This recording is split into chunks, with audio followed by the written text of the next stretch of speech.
We now go to Cubao to check the Christmas Eve situation at the bus terminals. Joining us is our mobile journalist, Amy Atienza. Amy, madami pa bang pasahero ang humahabol?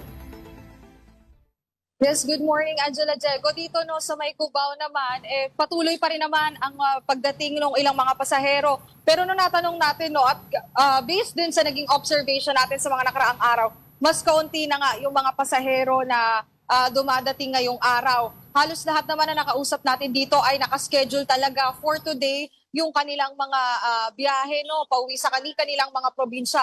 Pero bukod pa dyan, no, may ilan pa rin tayong nakita mga chance passenger na umaasa nga na sana ay ngayong araw sila makakauwi. Ang ilan sa mga yan ay nakapag-book ng kanilang trip for tomorrow or for the 26th. Pero yun nga, so far naman ay okay naman daw nagiging operasyon dito sa may Cubao. Wala daw nakakancel na trip. Though may slight na delays sa mga pagbiyahe, no, pero yung mga chance passenger din ay nabibigyan din ng pagkakataon no, na makauwi nga sa kanilang mga probinsya. Lalo na kapag may dumadating daw ng mga extra bus sa iba't ibang bus terminal dito. Angela, Jaco? So binabanggit mo, Amy, kasi chance passenger, ibig sabihin sold out na totally ang several trips dyan? Actually, Diego, nung isang araw pa lang, no, fully booked na yung mga trip pa norte hanggang 26. And ngayon, kanina, tinanong natin ito mismo nga particular bus company na ito. Ang sabi naman nila, fully booked na daw ang kanilang biyahe papunta ng Sorsogon, ng Bicol, pati ng Laguna hanggang January 4. So mahirap na rin din talaga kung mag-walk-in pa dito. Pero minimake sure naman nila na once na may maging available din, na-access naman yan sa kanilang mga online websites. Wait, may possibility mga chance passenger ay mag-Noche Buena dyan or pwede silang umuwi at abisuhin na lang through a call or a text or an email?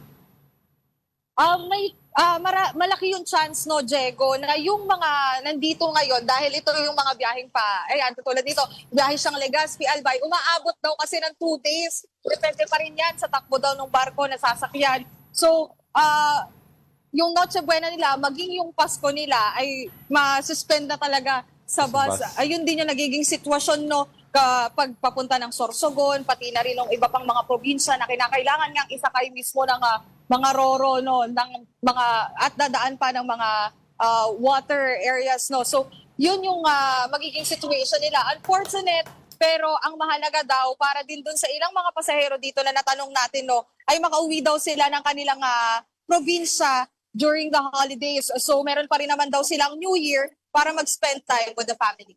Okay, lastly, Amy, napapansin ko medyo kalmado ngayong mga oras na to ang terminal na yan. Can you walk us through with what's happening there right now?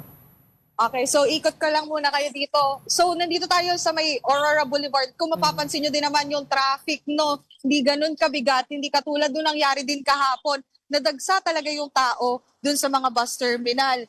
At dito naman sa mismong area, ay kung makikita natin, wala pa naman masyadong tao at may ilan ng mga pasahero nga dito na naghihintay na lang nung kanilang mga scheduled trip. So dito mismo sa area, meron naman silang waiting shed para nga mapagpatuloy yung paghihintay. And so far kasi ang nangyayari din dito ay dahil nga nakaschedule na yung trip nila, ay naghihintay na lang talaga sila ng mga schedule ng kanilang trip. Wala na dito masyadong chance passenger, no, na hinihintay. At dito naman sa mga bus, ayan, patuloy naman yung nagiging inspection din para nga doon sa mga gamit. At yun nga, patuloy na paalala kasi ang malaking nagiging issue din dito sa mga bus terminal ay may naiiwan daw ng mga gamit. So nagdidikit na sila ng mga sticker dun sa mga gamit para ma-make sure na maibibigay nila sa tamang tao din yung mga gamit na pinapalagay nila dun sa mga box dito sa ilalim ng mga books. Angela, Jaco. Marami na rin pala yung mga nag-aantay ng kanilang biyahe today. Oo, puno pa rin. Last minute habol yan eh. Alright, thank you mobile journalist Amy Atienza for the report.